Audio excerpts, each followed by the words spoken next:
కదలి రండి తెలుగుదేశ కార్యకర్తలారా, త్యాగాలకు వెనుదీయని దేశభక్తులారా. సందర్భంగా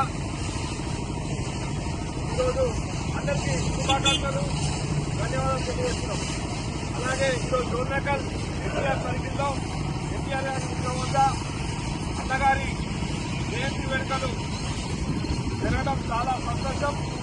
అలాగే నందమూరి తారక రామారావు గారు పెట్టిన ఈ రాజకీయ దృష్ట్యా ఎస్సీ ఎస్టీ బీసీ మైనార్టీల రాజకీయంగా ఎన్నికలకు సహకరించిన నందమూరి తారక రామారావు గారి జయంతి సందర్భంగా కార్యక్రమాన్ని ఉద్దేశించి పెద్దలు గవర్నమెంట్ హరినాథ్ గారిని మాట్లాడుతున్నాం. నేను మన దేవలేంకన్న మరియు కొంతమంది ఎన్టీఆర్ అభిమానులు వెళ్ళి ఇక్కడ అటెండ్ అయ్యాం. అప్పటి నుంచి 1983లో ఎన్టీ రామారావు 45% ఓట్లతో విజయం సాధించి ముఖ్యమంత్రి అయ్యారు. తర్వాత ముందు మన ఎన్టీఆర్ కూడా పార్టీ పెట్టారు, ఆయనకు 35% వచ్చింది. మొన్న రీసెంట్ గా మన విజయ్ గారు పార్టీ పెడితే ఆయన కూడా 108 సీట్లు సంపాదించి 24% సంపాదించారు. కానీ ప్రపంచ వ్యాప్తంగా 45% సంపాదించిన ఏకైక వ్యక్తి తారక రామారావు. అమర్ హై ఎన్టీ రామారావు, ఎన్టీ రామారావు తీసుకొచ్చి మనమంతా డోర్నకల్ ప్రజలకు ఒక మండల కేంద్రాన్ని ఏర్పాటు చేసింది కూడా మన నందమూరి తారక రామారావు. అలాగే ₹2 కిలో బియ్యం ప్రతి ఒక్క బీదవాడికి అందాలని ఎన్టీ రామారావు గారు ప్రవేశపెట్టిన పథకమే అది. ఇంకోటి 1977లో ఎన్నో ఒడిదుడుకులు తుఫాన్లు వచ్చినప్పుడు మన ఎన్టీఆర్ గారి సారథ్యంలో మన అక్కినేని నాగేశ్వరరావు వీళ్ళందరూ బృందం కలిసి మన డోర్నకల్ కూడా మన చోళలు పట్టుకొని వచ్చి ఎంతో మన సభలు సేకరించి ప్రజలకు మన ముఖ్యమంత్రి గారికి ఆ డొనేషన్ గా ఇచ్చారు. మనము ఎంత చెప్పినా ఎన్టీఆర్ గురించి చాలా చాలా తక్కువే. ప్రపంచ వ్యాప్తంగా మన ఎన్టీఆర్ ని మనం అందరం గౌరవించుకోవాలి.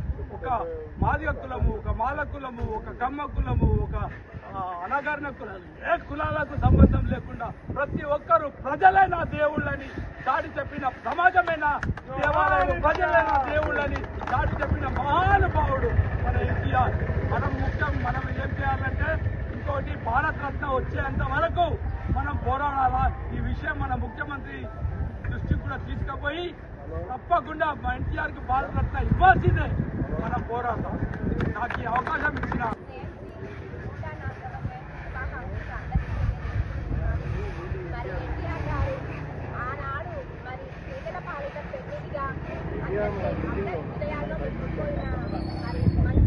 ఒక నేతగా నిలిచిపోయారు.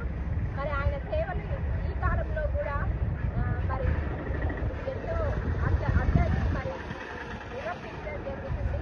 మరి అందరి హృదయాల్లో నిలిచిన జననేతగా ఎన్టీఆర్ నిలిచిపోయారు. వారికి మరి ఈ అవకాశం ఇచ్చిన అధ్యక్షుల వారికి ధన్యవాదాలు. మరియు మీడియా మిత్రులకి 104వ మాజీ ముఖ్యమంత్రి ఎన్టీ రామారావు గారి దగ్గరికి వచ్చిన మీడియా మిత్రులకి మరియు పెద్దలకి అందరికీ నా నమస్కారం. మన ఎన్టీ రామారావు గురించి అందరూ చెప్పారు పూర్తిగా. ఈరోజు మన కాంగ్రెస్ ప్రభుత్వం తెలంగాణలో ఆయన మీద అభిమానంతో రేవంత్ రెడ్డి గారు ఈరోజు హైదరాబాద్లో పెద్ద విగ్రహాన్ని ఆవిష్కరిస్తున్నారు. గాయత్రి వనంలో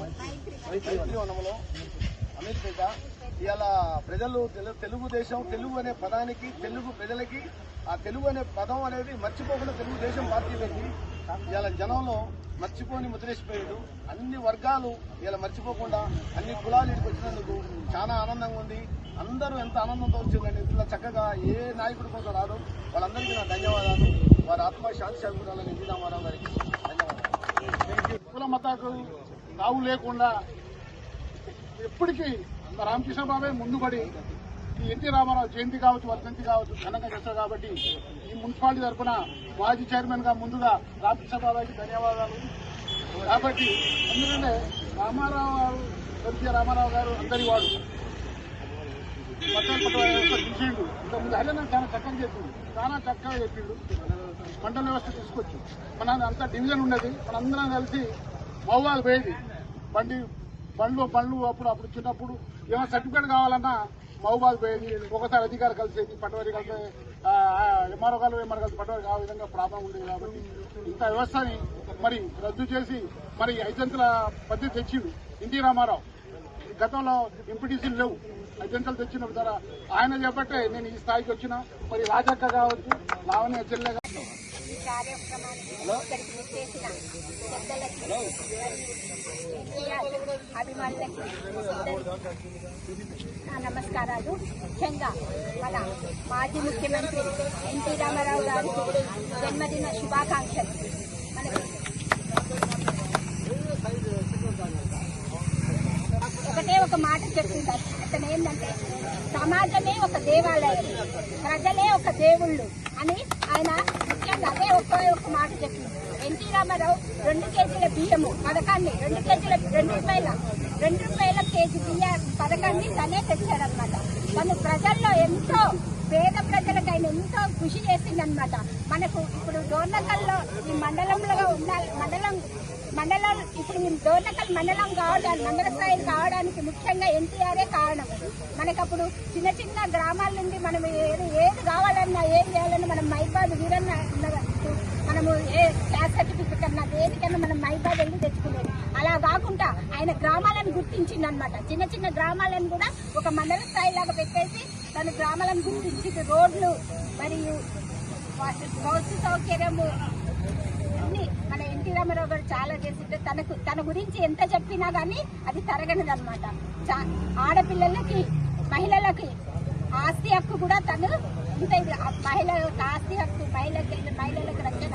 ఈ రోజు నేను ఇంత ఇదిగా ఉండడానికి రిజర్వేషన్ ఇవ్వడానికి కూడా ఎన్టీ రామారావే కారణం.